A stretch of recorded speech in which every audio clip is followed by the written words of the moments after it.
welcome to the Instagram stories for Thursday, April 14th. I'm your host, Daniel Hill. The biggest news story of the day comes from The Verge, all about Meta and their augmented reality plan. The title of the article, Mark Zuckerberg's Augmented Reality. Byline, Meta is racing to release its first AR glasses in 2024, but sources believe it'll take a lot longer for them to become mainstream. Let's dive into the article. Basically, Mark Zuckerberg wants you to wear augmented reality glasses to enter the metaverse. The problem is, none of those technologies quite exist yet. And what does exist is just a prototype that you actually can't wear.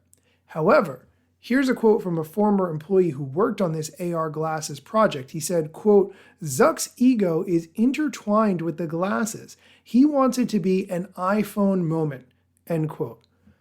These AR glasses, which are currently dubbed Project Nazare, are being positioned as a way to get Meta out from under the thumb of the giants, Apple and Google, via their phones, which makes sense if you think about it. Most times you interact with the Meta properties, whether it's Facebook or Instagram or WhatsApp, on mobile devices that they don't control. So it makes sense that they would want to make a device that they would have complete control over. Mark Zuckerberg has insisted that the first version of these Nazare AR glasses offer a full augmented reality experience with 3D graphics, a large field of view, and a socially acceptable design.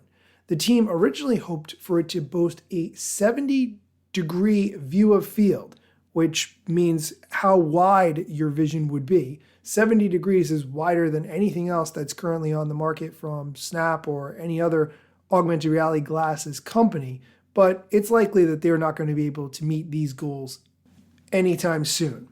These won't be mainstream devices. Current battery life is only about 4 hours. The glasses are designed to be used mostly indoors, but it gives a good indication of where this whole metaverse thing is going.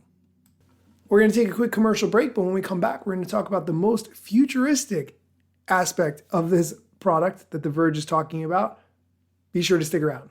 The Instagram Stories is sponsored by #Slayer, the easy Instagram hashtag tool that helps save you time and get more views on your posts. I love these guys, not just because I use them myself, but also because they're a family business. Start growing at #Slayer.com. Upgrade using coupon code IGStories to get your first month completely free. That's coupon code IGStories. Thanks for sticking around. Here's the most futuristic aspect of the first versions of these AR products. Meta plans to bundle a wrist device that would be controlled, hypothetically, by the wearer's mind. The wristband would use electromyography, or EMG, to measure electrical pulses in the arm's neurons, essentially creating the effect of a phantom limb the wearer can use to interact with the glasses. This is a very interesting concept, but I know what you're thinking about, the privacy aspect, and rightfully so. Unclear how that privacy aspect would get solved. The result, though, of this whole concept is that someone can essentially think to type or think to control a virtual interface. Meta's goal there is to aid in interacting with smart glasses that don't have a touchscreen, mouse, or a keyboard. Everyone who was interviewed for this article who tried a prototype of this band for the wrist that Meta's working on says it's one of the most impressive tech demos they've ever experienced. If it works at scale, Meta's plan is potentially to replace the mouse and keyboard that we've been using for, 40, 50 years at this point?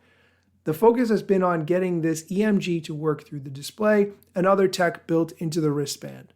This is a very interesting article. I'm going to link to it in the show notes. Make sure you check it out.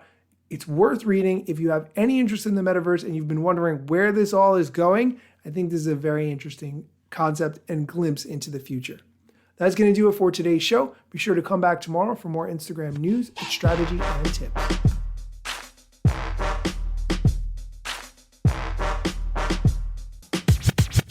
I'm not yet a member of the Instagram team, but my podcast covers many Instagram themes. But the name, image, logos are trademarks at Instagram and the LCC in the USA and every territory. Everything I publish independently until Zuck returns my DMs and starts to pay my salary. Not sponsored or endorsed, no lies, no fallacies. I use their logo with permission, not malicious or callously. No trademark violation, filling all criteria. Follow me on Instagram or Twitter at Daniel Hill Media.